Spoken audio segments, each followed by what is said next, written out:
Good morning. I am from Success Point IS Academy, Dehradun. My name is Javi Rawat. Today, आज हमारे साथ बैठे हैं पंकज रावत जी, जिनका चयन उत्तराखंड दारोगा या उत्तराखंड सब इंस्पेक्टर में हुआ है।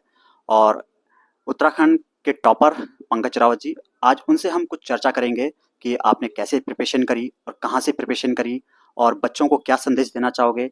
और आप यदि पुलिस प्रशासन में जाना चाहते हो, पुलिस प्रशासन में आपका सिलेक्शन हुआ है, तो आप किस तरीके से समाज में अपनी भूमिका अदा करोगे। सबसे पहले सर, आप पंकज रावत जी, आपका बहुत बहुत welcome success point ice academy में। पंकज जी, आप बताइए आपने तैयारी कहाँ से करी और किस तरीके से तैयारी करनी चाहिए बच्चों को, अगर किसी स्टूडेंट को वर्दी पहनने का शौक है या कोई पुलिस प्रशासन में जाना चाहता है। सर, सबसे पहले तो मैं सक्सेस पॉइंट आईएएस एकेडमी का बहुत बहुत धन्यवाद देना चाहता हूँ। यहाँ पे जो स्टाफ लोग हैं, हमारे जो सर हैं Manish sir, Avinash sir, Parikshit sir, इनका बहुत बड़ा योगदान रहा। और सर, मैं यहाँ पे 2018 में आया था और एक साल मैंने यहाँ पे कोचिंग की थी। तो यहाँ पे मैं उस टाइम पे मैं सर सीडीएस की तैयारी के लिए यहाँ पे आया था और धीरे धीरे करके जो है मैंने वहाँ पे 2019 के जुलाई तक मैंने यहाँ पे किया। तो उसके बाद फिर मैं अपने कार्यों में और अन्य कार्यों में चला गया। और सर उसके बाद जो है सर लोगों का भी बहुत योगदान था उसमें। फिर मैंने पिछले एक साल पहले यहाँ पे एज अ टीचर ज्वाइन किया। तो सर बाकी ये सक्सेस पॉइंट एकेडमी से मैं जुड़ा रहा। तो सर ये पंकज जी, मुझे ये बताइए कि जो सब इंस्पेक्टर का सिलेबस है, यदि कोई स्टूडेंट सब इंस्पेक्टर का प्रिपरेशन करना चाहता है या पुलिस प्रशासन में जाना चाहता है, तो उसको किस तरह अपनी तैयारी करनी चाहिए। क्योंकि मैंने देखा है कि ग्रुप सी का सिलेबस बहुत ज़्यादा डिफरेंस है, मैथमेटिक्स का बिल्कुल रोल नहीं है, लेकिन दरोगा के पोस्ट में मैथमेटिक्स का काफ़ी ज़्यादा रोल है। और जो बच्चा आर्ट साइड वाला है, तो क्या उसे प्रिपरेशन करनी चाहिए, क्या वो बच्चा इम्प्रूव कर सकता है अपनी मैथ्स को। क्योंकि देखने को मिल रहा है कि ट्रिग्नोमेट्री, अलजेब्रिक क्वेश्चंस भी काफ़ी पूछे जा रहे हैं सब इंस्पेक्टर के एग्जाम में। तो क्या कोई आर्ट साइड का बच्चा ये तैयारी कर सकता है। सर सर जैसे अभी कल ही इसका एक नया नोटिफिकेशन क्या एक नियमावली आई है। उसके हिसाब से जो पहले एसआई का जो पेपर हुआ करता था वो 300 अंकों का हुआ करता था, 3 घंटे का हुआ करता था। अभी उसमें थोड़ा सा चेंजेस आ गए हैं, जिसकी अब क्या है 200 अंकों का होगा। उसमें जो अभी सिलेबस का जिक्र उन्होंने नहीं किया उस नोटिफिकेशन में। अभी उन्होंने जो है इसको 200 अंकों का कहा है और आई थिंक सिलेबस तो वही रहेगा जो पहले था। बाकी जहाँ तक आर्ट्स के स्टूडेंट की बात है, तो सर मैं ये समझता हूँ कि देखिए सर, 10th क्लास तक तो हर व्यक्ति जो है मैथ्स पढ़ता है, ठीक है। तो जो यहाँ पर सिलेबस है 90% सिलेबस वही है जो अप टू 10th क्लास आता है। और 90% नहीं, सॉरी 100% तो वही है जो अप टू 10th क्लास आता है। और उसमें से 80 to 85% वो है जो 8th क्लास तक का सिलेबस है। तो सर मैं समझता हूँ कि अगर आप एसआई के पद पे जा रहे हैं, क्योंकि देखिए सर 4600 ग्रेड पे है, यानी लेवल 7 की जॉब है। तो एटलीस्ट अगर उस पद यानी कि अगर आप कैलकुलेट करें मिनिमम सैलरी, अगर मैं सिर्फ डीए और जो बेसिक वो है बेसिक सैलरी है उसको अगर मिला के बोलूँ मैं, तो प्रेजेंट टाइम में वो 70 प्लस उसका सिर्फ डीए और वो मिला के है बेसिक सैलरी। तो और अगर उसके अलाउंस मिला के इसमें काफ़ी ज़्यादा हो जाता है। तो सर ऐसा है कि अगर आप इस पद पर जाना चाहते हैं तो उसके लिए मैं समझता हूँ सर इतना थोड़ा सा आपको मैथ्स पढ़नी पड़ेगी।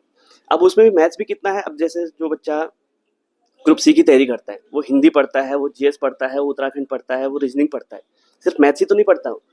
तो वहाँ पर क्या है कि सिर्फ 25% का अगर देखा जाए तो वो क्या है 25% उसके उसमें नहीं है, फेवर में नहीं है, बाकी 75% उसके फेवर में। और अगर आप इस तैयारी कर रहे हैं तो आपको थोड़ा बहुत अगर एफर्ट लगाएंगे आप, 50 में से 50 मार्क्स अगर अभी देखा जाए तो आई थिंक 50 मार्क्स का होगा जहाँ तक मेरा वो है। अगर आप 50 में से 50 स्कोर नहीं कर पा रहे हैं तो कम एटलीस्ट आप 50 में से 30, 25 ऐसा इतना तो कर सकते हैं। नॉन मैथ्स वाले बोल रहा हूँ मैं। बाकी जो मैथ्स में अच्छे हैं तो उनको तो फिर 45-50 मार्क्स स्कोर करना चाहिए। तो सर मैं बिल्कुल सर, जो आपने कहा है, और बच्चों को मुझे लगता है कि अगर कोई बच्चा आर्ट साइड बैकग्राउंड का है, तो यदि उसका एम्बिशन है दरोगा बनने का, तो वो बच्चा कर सकता है, बस थोड़ा सा एफर्ट देना पड़ेगा अपनी मैथ्स को इम्प्रूव करने के लिए। सर, एक नेक्स्ट क्वेश्चन है मेरा आपसे, क्योंकि आफ्टर ट्रेनिंग आपके कंधों पर 2 स्टार होंगे, तो आप अपने दायित्वों को कैसे निभाओगे? आप समाज को क्या संदेश देना चाहोगे? क्योंकि अक्सर सुनने में आता है कि पुलिस प्रशासन जो गरीब लोग होते हैं, उनकी कार्रवाई को उचित ढंग से लेती नहीं है, और ऐसा भी सुनने में आता है कि एसएसपी तक पहुंचने में बहुत समय लग जाता है, थाना तक पहुंचने में उनको बहुत टाइम पीरियड लग जाता है कि उनके ऊपर कोई कार्रवाई नहीं हो पाती है। तो क्या आप अपने दायित्वों को पूरी ज़िम्मेदारी से निभाओगे? आप क्या संदेश देना चाहते हो सर समाज को? सर जैसे कि अभी मेरी 1 साल की ट्रेनिंग होनी है। उस ट्रेनिंग में हमें जो पुलिस के नियम कानून हैं, बीएनएस है, अब तो बीएनएस हो गया, पहले आईपीसी हुआ करती थी। अब जो है बीएनएस हो गया है, बीएनएस हो गया, बीएनएसएस हो गया। इन सब की ट्रेनिंग दी जाएगी। हमें इस चीज़ के बारे में बताया जाएगा कि किस प्रकार से हमें जो है हमारा कंडक्ट कैसा होना है। तो सर मैं ये समझता हूँ कि धीरे-धीरे करके समाज में जागरूकता आ रही है। लोग मानवाधिकार के प्रति जागरूक हो रहे हैं और अब तो हर छोटे-मोटे उस पे छोटी-मोटी जो घटनाएँ होती हैं उसमें वीडियो बनता है। तो सर यहाँ पर जो अब नए जनरेशन आ रही है, नई पीढ़ी आ रही है, वो इन चीज़ों से वाकिफ़ है। उनको पता है कि हमें जो है किस तरीके से पब्लिक के साथ डील करना है। उनकी अब जो भाषा है उसमें भी अब शुद्धता आने धीरे-धीरे करके आने लग गई है। पहले मैंने देखा है कि बहुत जगह जैसे अगर हम दूसरे प्रदेशों में जाएँ, तो वहाँ पे जो पुलिस वगैरह है तो उनका जो रवैया होता है किसी और व्यक्ति के प्रति, वो उतना बेहतर नहीं होता है। लेकिन मैं समझता हूँ कि अब जो नई जनरेशन आ रही है वो एजुकेटेड है, वेल एजुकेटेड है। उनको पता है कि हमें किस प्रकार से अपने संयम बनाए रखना है, अपनी भाषा को किस प्रकार से नियंत्रित करना है। और सर उनके अंदर जो सबसे ज़्यादा ज़रूरी है वो है संवेदनशीलता। कोई एक गरीब व्यक्ति आ रहा है, उसके प्रति उनकी किस प्रकार की भावना है, किस प्रकार की संवेदना है, तो वो मैं समझता हूँ वो भी बहुत आवश्यक है। तो मैं समझता हूँ सर जो मुझे ज़िम्मेदारियाँ दी जाएँगी, मैं उन ज़िम्मेदारियों का निर्वहन करूँगा। जो मुझे जितना भी मेरे नियम कानून, जितना भी मेरे कायदे कानून हैं, उसके अंतर्गत रहकर जितना भी मेरे साथ मेरे उसमें है, उतना मैं पूरा कोशिश करूँगा कि उनकी हेल्प कर पाऊँ। तो हाँ, पंकज रावत जी ने बताया स्टूडेंट्स, छात्रों के लिए भी, और हमारे समाज में भी इन्होंने जो संदेश दिया। तो सर एक पर्सनल क्वेश्चन है मेरा आपसे। अब तो देखो आपकी जॉब लग गई है, सब इंस्पेक्टर बन चुके हो, तो सर आपका शादी का क्या प्लान है? क्योंकि अब शादी की भी उम्र हो चुकी है, तो सर सर ये सर ये बहुत टफ क्वेश्चन है अपने आप में। अब सर बोलते हैं ना कि ऊपर वाले ने जोड़ी बनाई है, तो सर अब भरोसा ऊपर वाले पे ही है। सर अभी तो देखते हैं सर, अभी ये कि अभी 1 साल की ट्रेनिंग है, तो उसके बाद अब तो घर वाले विचार करेंगे। ये जिम्मेदारी घर वालों की है सर। तो पंकज रावत जी ने ये रिस्पॉन्सिबिलिटी अपने घर वालों को दी है, तो आफ्टर ट्रेनिंग के बाद ही इनका विवाह होगा, और हम सभी सक्सेस पॉइंट आईएएस एकेडमी की पूरी फैमिली, पूरे स्टूडेंट्स इनके विवाह समारोह में जरूर आएंगे।